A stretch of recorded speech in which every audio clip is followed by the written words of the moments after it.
I'm gonna have some fun with this one because Chase is getting outplayed yet again by Bilt. Wyndham is the headline, but this is not really a Wyndham story. This is a story about how two programs make moves and why one of them keeps looking more innovative than the other. On February 25th, Chase added Wyndham as its fourth hotel transfer partner and 14th overall travel partner. That's a solid addition. Then, on March 25th, Bilt added Wyndham too, as its sixth hotel transfer partner and 25th overall travel partner. So far, fine, both made the same move. But Chase's launch came with a 30% transfer bonus to Wyndham, which is good. Bilt's response? Up to a 125% transfer bonus on April 1st. And that's the real story, because that's what keeps Bilt going. Chase makes a good move, and Bilt takes the same lane and makes the market notice. Now, this is not sponsored content. You already know I no longer use referral links nor affiliate links tied to my content. So when I say Bilt keeps winning, I'm saying it because the pattern is hard to ignore. Today, I want to explain why this Wyndham move matters, and why it says something bigger about the points ecosystem, and why Bilt continues to separate itself from other issuers that are much larger and much more established. For those of you who are new here, I'm Richard from R2 Travel Rewards. I'm an avid traveler, and on YouTube, I'm one of the clearest voices covering Bilt. So when you want a serious take on Bilt, this channel should be your home base. Before we dive in, if you have personal or targeted questions, feel free to reach out through the chat section on my website, boomacompany.com.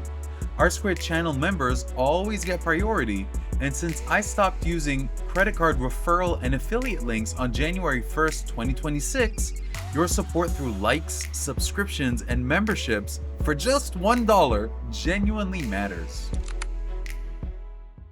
So let's start there. I am not dismissing Chase here. Adding Wyndham is a good move. A 30% transfer bonus is real value. If you already stay at Wyndham properties or have a specific redemption in mind, that can be useful. But the difference is how each program thinks. Chase added a partner. Bilt added the same partner and immediately made it more compelling. That's the distinction. Chase often feels incremental, while Bilt often feels intentional. One expands their transfer list, while the other creates urgency, conversation, and a reason to act right now. And in the points and miles game, it matters because points programs aren't just judged by who they partner with. They're judged by how much value they create around those partnerships. That's where Bilt keeps separating itself. Chase is bigger, obviously. It has scale, brand recognition, a huge card base, and one of the strongest positions in consumer finance. That is not the debate. The debate is whether size automatically leads to the most compelling reward strategy. And increasingly, the answer is no. One of Bilt's biggest strengths is that it moves fast and it thinks outside the box. It keeps finding ways to make its ecosystem feel alive. That matters because the points world is crowded. Everyone has transfer partners and everyone has bonus categories. What separates programs now is execution. Who's actually creating excitement?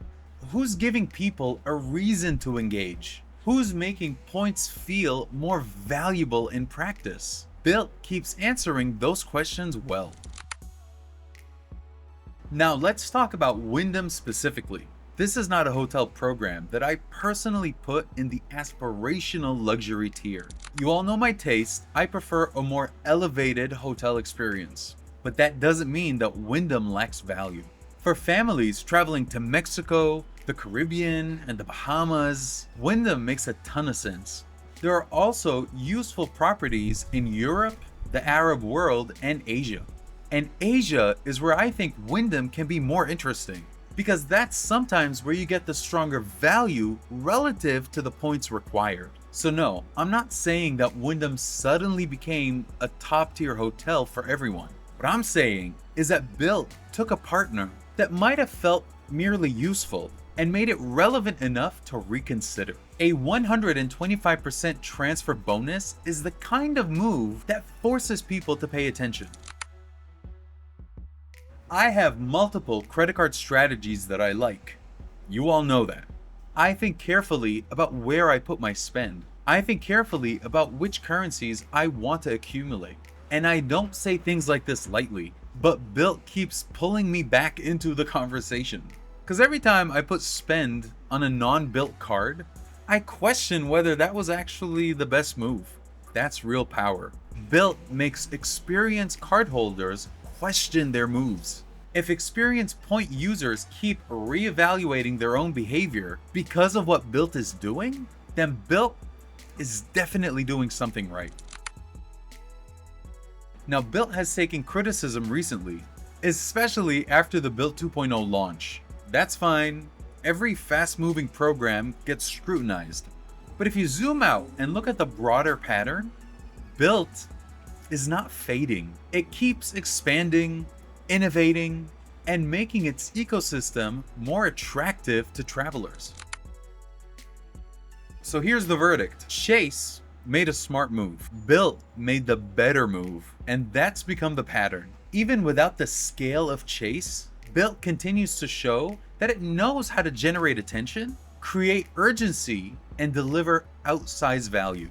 Do I think Wyndham is suddenly the most exciting hotel on the market? No.